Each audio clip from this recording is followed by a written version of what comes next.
Bonjour à tous, voici une réponse qu'a apportée à Jonas van der Planitz sur une question qu'on lui avait posée sur la toxicité des micro-organismes.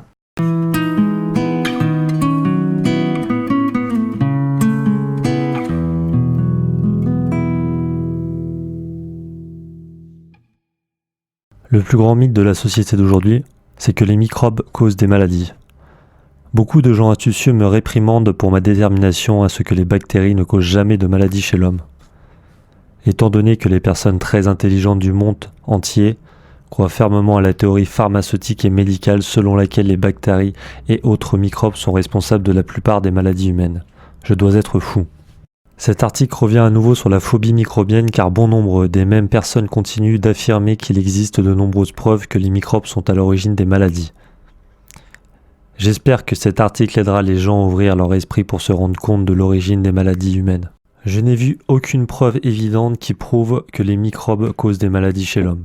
Étant donné que je suis un exemple vivant d'une personne qui aurait dû mourir des millions de fois en mangeant des aliments infestés de microbes, il est temps que les gens reconnaissent une fois pour toutes que les microbes ne causent pas de maladies. Pourquoi les gens croient-ils que des créatures microscopiques pourraient usurper des corps et des systèmes corporels entiers, alors que les produits chimiques dangereux qui tuent les bactéries sont sans danger pour notre corps? Il y a 100 fois plus d'ADN bactérien dans notre corps que d'ADN humain. Nous sommes donc à 99% bactériens et à 1% humains. Chaque année, chaque microbiologiste a appris et programmé à croire que certaines bactéries sont malveillantes et dangereuses. Ils ne voient pas que les cellules mangées par certaines bactéries sont déjà en train de mourir ou sont mortes. Les professeurs désignent ces bactéries et disent « elles mangent des cellules ». Vous avez des preuves que certaines bactéries sont nuisibles. Les étudiants n'ont pas la possibilité de les étudier avec un esprit ouvert. S'ils le faisaient, ils découvriraient éventuellement que ces soi-disant mauvaises bactéries sont simplement des concierges consommant des cellules gravement endommagées en train de mourir ou mortes. Les dessins animés, les émissions de télévision et les publicités montrent aux enfants que les microbes causent des maladies. Ils ne comprennent pas que cette propagande médiatique est aussi vraie que les caricatures qu'ils regardent. Tout le monde est formé pour avoir des préjugés sur les microbes aussi minutieusement que les enfants élevés par des racistes reconnaissent que certaines races sont diaboliques. Nous sommes conditionnés pour accepter de faux concepts. Les entreprises qui contrôlent les médias et le gouvernement nous soumettent constamment que les microbes causent des maladies. Les entreprises fabriquent des produits chimiques qui sont dangereux pour nous et notre environnement, en nous disant que ces produits nous sauveront d'une manière ou d'une autre de la maladie. Ces produits chimiques détruisent les bactéries. Nous sommes composés de bactéries.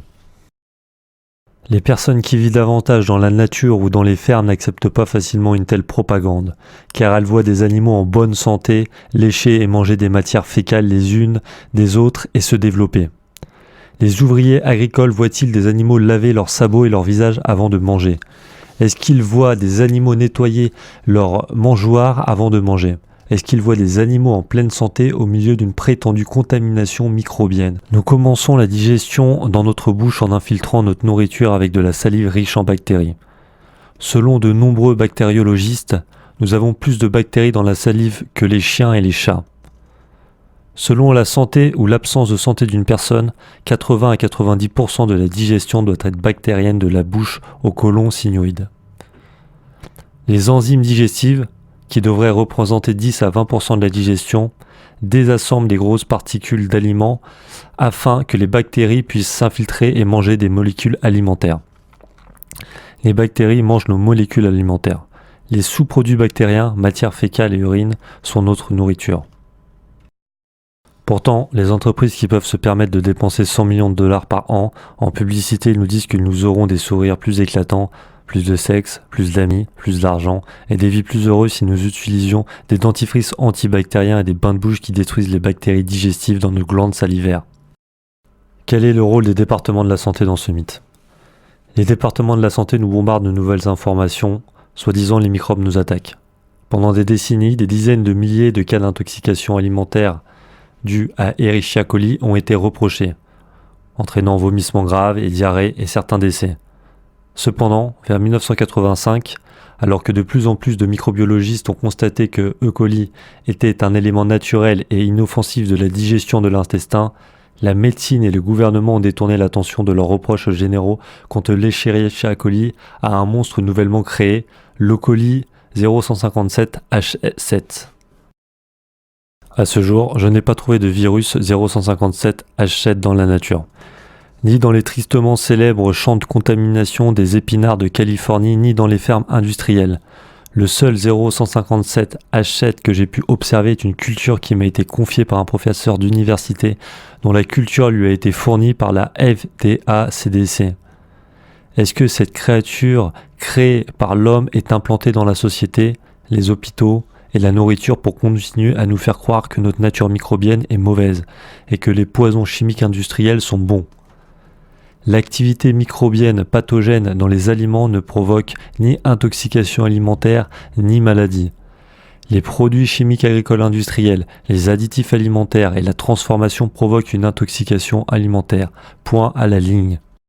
La diarrhée et les vomissures ne sont pas des maladies mais un processus par lequel le corps élimine rapidement les toxines pour prévenir les maladies.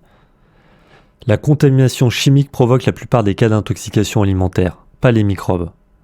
Même les vieilles toxines isolées peuvent être extraites de notre corps à tout moment et déversées dans l'estomac ou les intestins pour les éliminer par le vomi ou la diarrhée. Cependant, des produits chimiques dans les aliments peuvent parfois provoquer des diarrhées et des vomissements. Si une personne est testée au moment de la diarrhée et du vomi et que l'on détecte des bactéries de haute propreté, dites pathogènes, en train de dévorer les cellules endommagées, tout ce qui a été mangé auparavant est également blâmé, même s'il s'agissait d'aliments crus au lieu des produits chimiques à l'origine du problème. Ce n'est pas une science, mais une ignorance préjudiciable. Les antibiotiques, tels que Cipro, provoquent une grave maladie rénale lorsqu'ils sont administrés à certains enfants ou à des personnes âgées affaiblies. La brochure originale à l'intérieur de Cipro mettait en garde contre les liaisons rénales. Maintenant, cette information ne figure plus sur la notice. Toute personne qui pense que E. coli 0157H7 peut se multiplier dans du jus de pomme cru âgé de moins de 15 jours, dissoudre un rein de petite fille et la tuer, n'a pas fait de test objectif et croit la propagande payée de Coca-Cola. Cette petite fille décédée des suites d'une maladie rénale a été traitée avec Cipro. Mais E. coli aurait fait partie du jus de pomme cru et le jus a été mis en cause. Le conditionnement commence dès l'enfance. Des publicités insinuent dans l'esprit des enfants et des parents que les microbes vont détruire les enfants, les relations, la sexualité et la vie. Les gens sont conditionnés à croire que les savons, vêtements et couvertures antibactériennes, nouveaux ou améliorés, protégeront les enfants des microbes dangereux. Les produits chimiques ajoutés aux tissus et les tissus eux-mêmes sont toxiques et dangereux. Les peluches de ces fibres antibactériennes synthétiques, qui sont généralement des formes de plastique, pénètrent dans la bouche, les voies nasales et les poumons des enfants. Les toxiques vont se dissoudre puis contaminer nos enfants avec des produits chimiques responsables de maladies graves. À mesure que ces tissus vieillissent, ils produisent plus de peluches. Par conséquent, nos enfants sont très susceptibles de développer un cancer plus tard dans leur vie. Très peu d'avancées industrielles créent un meilleur bien-être et une meilleure santé à long terme. Tous les équipements médicaux sont conçus pour altérer votre corps et améliorer temporairement vos fonctions sans améliorer votre santé. Par exemple, la chirurgie oculaire au laser modifie de manière non naturelle la forme d'une cornée faible ou endommagée. Cela n'améliore pas la mauvaise santé oculaire qui a causé la déformation des cornées. Si une personne a un régime alimentaire très pauvre, les cornées déformées se déformeront à nouveau dans les 5 ans dans 90% des cas. Les médecins vont-ils gagner de l'argent pour la même procédure? Probablement. La personne paiera des milliers de dollars pour le faire et le refaire si cela est possible. Dans de nombreux cas, la chirurgie ne peut être pratiquée qu'une seule fois dans la vie. Il n'existe aucune instruction efficace à l'intention des patients sur la manière d'améliorer la santé de leurs yeux avant ou après la chirurgie. Lorsque les yeux ne seront pas en meilleure santé, les ophtalmologistes continueront à réexaminer la vue, à vendre des lunettes et des lentilles de contact et à gagner beaucoup d'argent. La technologie médicale n'a pas été développée pour nous soigner mais pour nous traiter à plusieurs reprises dans un but lucratif. Les médicaments sont conçus pour traiter les symptômes mais ne corrigent pas la cause des symptômes. Les médicaments sont développés avec un concept similaire à celui de l'obsolescence programmée, garantissant que nous continuons à consommer des médicaments et des traitements médicaux. Cependant, la plupart des médicaments échouent chez la plupart des gens. Chez les personnes qui semblent aider, les médicaments cessent finalement de fonctionner. tous, vont créer des dommages à long terme. Pourquoi les poisons qui détruisent notre bactérie naturelle sont-ils mis en œuvre en masse? Les bactéries sont responsables de 99% de toutes les fonctions de notre corps. Les antibiotiques détruisent tous les types de bactéries réduisant les fonctions digestives. Ils détruisent les bactéries responsables de toutes les fonctions corporelles. Un régime antibiotique de 5 jours peut détruire 1% de la bactérie de notre corps. Les bactéries sont responsables de 99% des fonctions de notre corps. Les antibiotiques détruisent tous les types de bactéries, réduisant les fonctions digestives. Ils détruisent les bactéries responsables de toutes les fonctions corporelles. Un régime antibiotique de 5 jours peut détruire 1% des bactéries de notre corps. Nous devenons plus faibles et plus malades. Qui en profite? Examinons le fluor dans les dentifrices, les bains de bouche et les problèmes d'eau. Le fluor empêche-t-il vraiment ou arrête-t-il la carie dentaire? Chez les enfants, il provoque souvent des malformations du palais et des glandes salivaires, des dents tordues ou décolorées et une perte de dents. Lors d'un test visant à prouver que le fluor était bon, la communauté qui avait du fluor dans ses eaux de boisson et de bain avait moins de caries car elle perdait plus de dents par rapport à la communauté qui n'avait pas de fluor dans son eau. Bien sûr, moins de dents équivaut à moins de cavités possibles. Ainsi, le gouvernement et les entreprises nous disent que le fluor prévient les caries. Cependant, proportionnellement au nombre de dents, les sujets au fluor avaient légèrement plus de caries. Tous les perturbateurs endocriniens contenus dans des dizaines de milliers de produits réduisent les hormones qui permettent normalement aux gens de défendre leurs droits. Les animaux soumis au fluor dans leur eau sont devenus si dociles qu'ils n'ont pas agi lorsqu'ils ont été attaqués et battus à mort par des animaux semblables qui n'ont pas été soumis au fluor. Dans les camps de concentration, le régime hitlérien utilisait le fluor dans l'eau pour rendre les prisonniers dociles, se sentir impuissants et perturber leur concentration mentale. Nous devons éviter la contamination industrielle et médicale. Nous devrions manger un régime cru, équilibré, tel que mon régime primaire. Que devons-nous faire pour renverser le mythe selon lequel les microbes sont à l'origine de la plupart des maladies? Premièrement, chacun de nous doit comprendre que les microbes ne causent pas de maladie. Nous devons comprendre que la présence microbienne dans la maladie ne constitue pas une preuve que la maladie a été causée par les microbes. Au lieu de cela, il convient de noter que, lorsque les créatures reçoivent leur régime naturel d'aliments biologiques sains, les concentrations plus élevées de bactéries équivalent à une digestion, un nettoyage et une guérison plus rapide et plus approfondie. La première fois que j'ai réalisé ce phénomène, j'ai étudié 2 cas de polio. Un cas a été hospitalisé, recevant massivement des médicaments, notamment des antibiotiques. Les niveaux de bactéries dans le corps étaient très bas. Selon la science médicale, c'était une bonne chose, mais le patient s'affaiblissait et se détériorait davantage chaque jour. L'autre personne atteinte de polio a été soignée à la maison avec un régime cru, comprenant principalement de la viande crue et des produits laitiers crus. Elle s'est améliorée tous les jours sans antibiotiques. Ses niveaux de bactéries étaient élevés partout dans son corps. Plus il y a de traces de bactéries, plus ces améliorations sont importantes. Sa poliomyélite a fini de nettoyer sa moelle épinière en seulement 6 semaines et 4 semaines de plus pour se rétablir, où elle pouvait se déplacer suffisamment bien. J'étais étonné et ravi que la santé puisse être tellement plus tangible et naturelle que l'industrie médicale apeurée, sa communauté et ses cohortes m'avaient fait croire. Qu'est-ce qui a créé l'épidémie de polio dans les années 1950 ? Les aliments en conserve ont été jetés sur les masses pendant la Seconde Guerre mondiale. Les gens à la maison ont été invités à manger des conserves pour aider les soldats. Comment les gens chez eux, loin de la guerre, pourraient-ils bénéficier aux soldats en mangeant des aliments transformés riches en additifs contaminés par des métaux?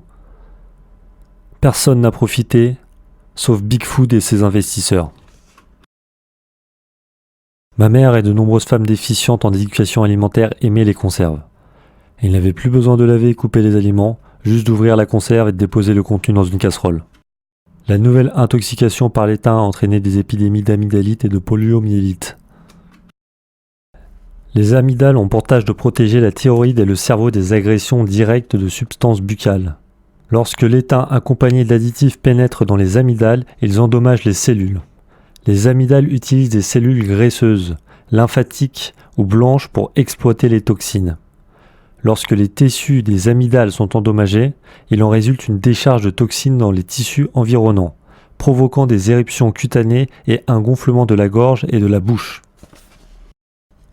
Lorsque l'étain et les additifs pénètrent dans la moelle épinière, la polio peut survenir si la moelle épinière essaie de la décharger plutôt que de la contenir dans la graisse. La polio est un processus de nettoyage visant à débarrasser la moelle épinière de la toxicité métallique. La polomyélite et l'amygdalite sont des processus de nettoyage qui ne doivent pas être arrêtés mais assistés par une nutrition adéquate. Après cette prise de conscience, nous pouvons passer des journées et des nuits sans souci qui tendent à nettoyer et à guérir naturellement notre corps, même si cela est parfois fastidieux lorsqu'ils doivent supporter des réactions de nettoyage qui sont une désintoxication. Nous devrions célébrer nos microbes de nettoyage. Penser que les maladies sont contagieuses est faux et bloque notre tranquillité d'esprit. Nous blâmons les animaux, d'autres personnes et les microbes pour nos maladies. Si nous blâmons les autres pour nos maladies, y compris les microbes en nous, notre esprit est amené à penser que les maladies ne font pas partie de nous. Nous croyons que nous sommes des victimes impuissantes. Inconsciemment, nous pensons que nous ne pouvons pas faire et nous ne devons pas faire confiance à la nature, aux créatures et à nos semblables.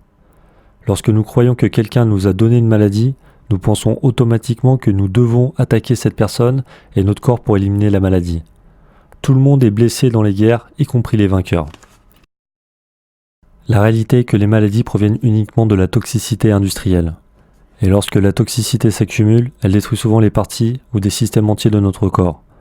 J'ai entendu tant de gens prétendre qu'un ex-petit ami ou une petite amie leur avait transmis le virus de l'herpès.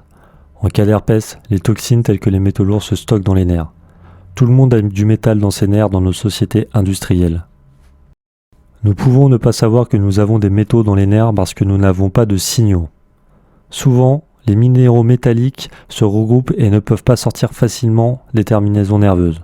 Cependant, lorsque notre corps décide de détoxifier les métaux de nos terminaisons nerveuses et qu'il provoque des plaies douloureuses, nous découvrons que nous avons l'herpès. Les virus ne sont pas contagieux, ils font partie intégrante de chaque corps.